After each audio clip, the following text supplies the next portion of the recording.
महाभारत की ऐसी 4 शक्तिशाली वस्तुएं जो आज भी इस धरती पर मौजूद है।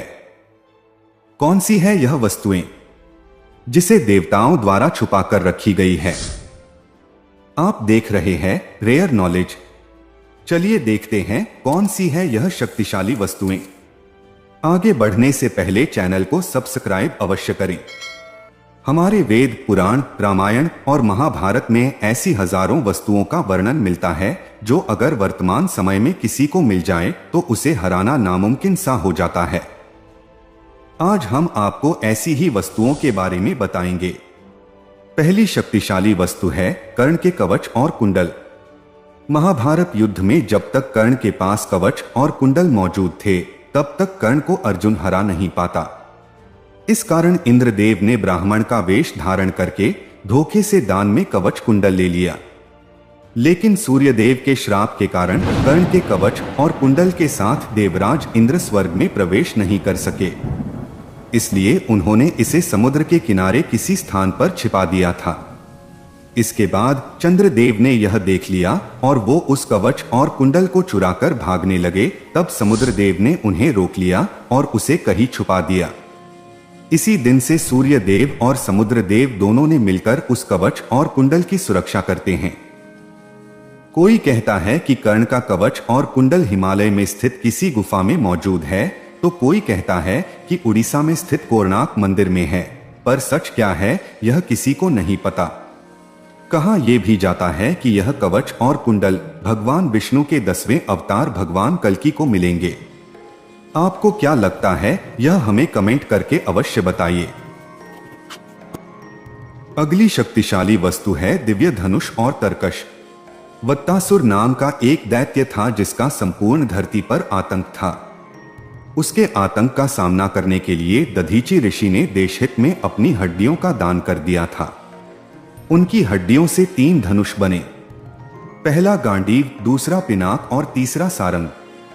इसके अलावा उनकी छाती की हड्डियों से इंद्र का वज्र बनाया गया। इसी सभी दिव्यास्त्रों को लेकर देवराज इंद्र ने वत्तासुर के साथ युद्ध किया और उसका वध कर दिया। कहा जाता है कि इंद्र ने यह वज्र कर्ण को दे दिया था। पिनाक शिव के पास था जिसे रावण ने ले लिया था। रावण से यह परशुराम के पास चला गया। परशुराम ने इसे राजा जनक को दे दिया था। राजा जनक की सभा में श्री राम ने इसे तोड़ दिया था। सारंग भगवान विष्णु के पास था। विष्णु से यह राम के पास गया और बाद में श्री कृष्ण के पास आ गया था। कहते हैं कि गांडीव अग्निदेव के पास था जिसे अर्जुन ने ले लिया था।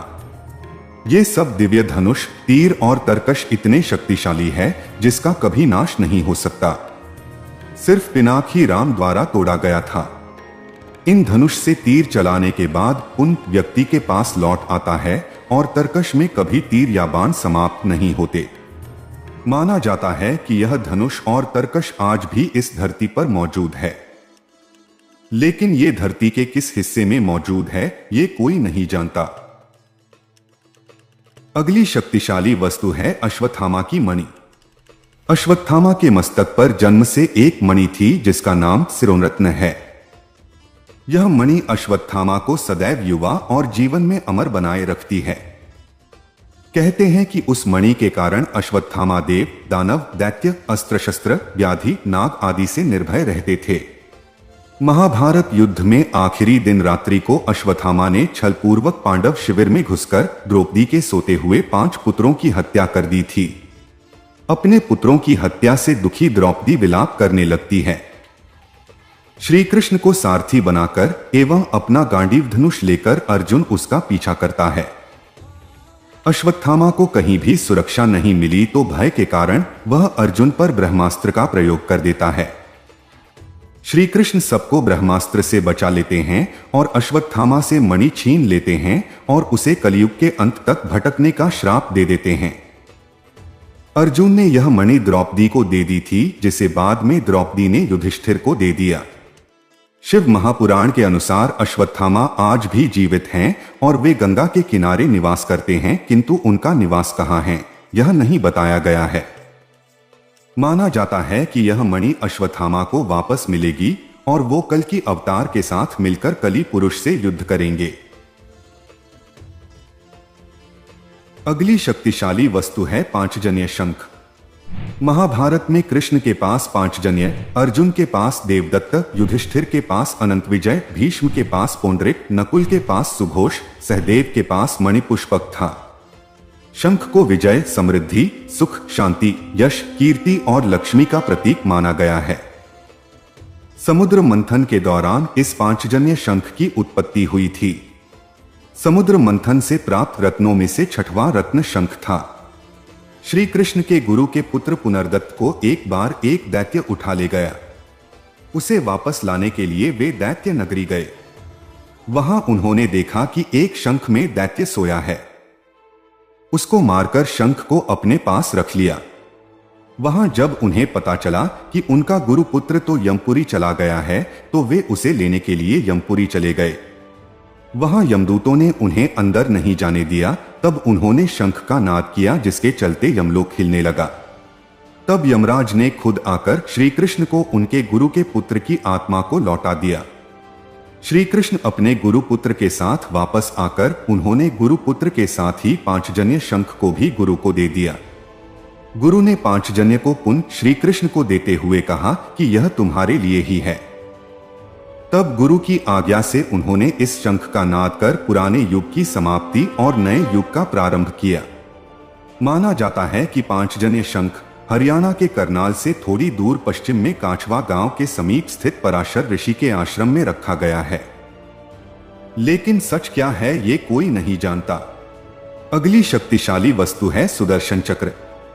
शिव पुराण के अनुसार एक बार जब दैत्यों के अत्याचार बहुत बढ़ गए, तब भगवान विष्णु ने कैलाश पर्वत पर जाकर भगवान शिव की विधिपूर्वक आराधना की। भगवान विष्णु की तपस्या से खुश होकर भगवान शंकर ने उन्हें सुदर्शन चक्र दिया था। सुदर्शन चक्र की रचना भगवान विश्वकर्मा ने की थी। भगवान विश्वकर्मा ने सूर्य की अभेद राख से 3 अस्त्रों का निर्माण किया था, जिसमें भोलेनाथ का शूलपाणी त्रिशूल, पुष्पक विमान और सुदर्शन चक्र था। जिसमें से पुष्पक विमान रावण ने भोलेनाथ की तपस्या करके ले लिया, दूसरा सुदर्शन चक्र जिसे भोलेनाथ ने भगवान विष्णु को दे दिया, और तीसरा त्रिशूल उन्होंने अपने पास रख लिया था। सुदर्शन चक्र को अगर किसी लक्ष्य पर चला दिया जाए तो वह स्वयं लक्ष्य को भेदकर वापस आ जाता था।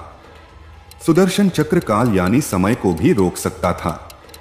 भगवान कृष्ण ने महाभारत युद्ध के दौरान ही युद्ध भूमि में अर्जुन को गीता का उपदेश दिया था। उस वक्त भगवान कृष्ण ने सुदर्शन चक्र से सभी के लिए समय रोक दिया था। भविष्य पुराण के अनुसार भगवान कृष्ण के मृत्यु के बाद सुदर्शन चक्र पृथ्वी के गर्भगृह में समा गया था। जब कलयुग के अंत में भगवान विष्णु का 10वां अवतार कल्कि अवतार होगा, तब धरती के गर्भगृह से बाहर निकलेगा, जिससे कल्कि अवतार राक्षसों का नाश करेंगे। अगली शक्तिशाली वस्तु है ब्रह्म पदार्थ। जब श्री कृष्ण की मृत्यु हो गई तो पांडवों ने उनके शरीर का अंतिम संस्कार कर दिया, लेकिन कृष्ण का हृदय नहीं जल सका। तब पांडवों ने इसे समुद्र में प्रवाहित कर दिया।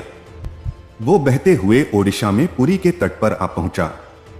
वहां भगवान के भक्त राजा इंद्रद्युम्न ने जगन्नाथ की मूर्ति के अंदर स्थापित कर दिया। काष्ठ से बनी इन मूर्तियों को प्रत्येक 12 वर्ष में बदला जाता है। तब पूरे शहर की बिजली काट दी जाती है। मंदिर की सुरक्षा को हर तरफ से मजबूत किया जाता है। इसके बाद गुप्त अनुष्ठान नवक्लेवर होता है और चयनित पुजारियों की आंखों पर रेशम की पट्टी बांधकर हाथ में दस्ताने पहनाकर मंदिर में भेजा जाता है। इन मूर्तियों में से ब्रह्म पदार्थ निकाला जाता है, जिसे आज तक किसी ने नहीं देखा। इसे ध्यान से नई मूर्तियों में स्थापित किया जाता है। ब्रह्म पदार्थ में असीमित शक्तियां हैं। धर्म विद्वानों का कहना है कि कलयुग में इसकी मदद से कल्कि अवतार दुष्टों का नाश करेंगे। अगली शक्तिशाली वस्तु है देवदत्त घोड़ा। भविष्य पुराण के अनुसार भगवान विष्णु के 10वें अवतार भगवान कल्कि सफेद घोड़े पर बैठकर युद्ध लड़ेंगे। इस घोड़े का नाम है देवदत्त। देवदत्त की मदद से कल्कि अवतार पापियों का नाश करेंगे तथा साधु संतों व शुद्ध मन वालों की रक्षा करेंगे। जब कल्कि अवतार देवदत्त घोड़े पर आरूढ़ होकर तलवार से दुष्टों का संहार करेंगे, तब सतयुग का प्रारंभ होगा। ये सभी शक्तिशाली वस्तुओं के बारे में आपको क्या लगता है, ये जरूर बताएं। और ये भी बताइए, अगर ये शक्तिशाली वस्तुएं किसी को मिल जाएं तो क्या होगा। वीडियो अगर अच्छी लगी हो तो लाइक करें, चैनल को सब्सक्राइब करें और ज्यादा से ज्यादा शेयर करें। देखते रहिए दुर्लभ ज्ञान यानी कि रियर नॉलेज।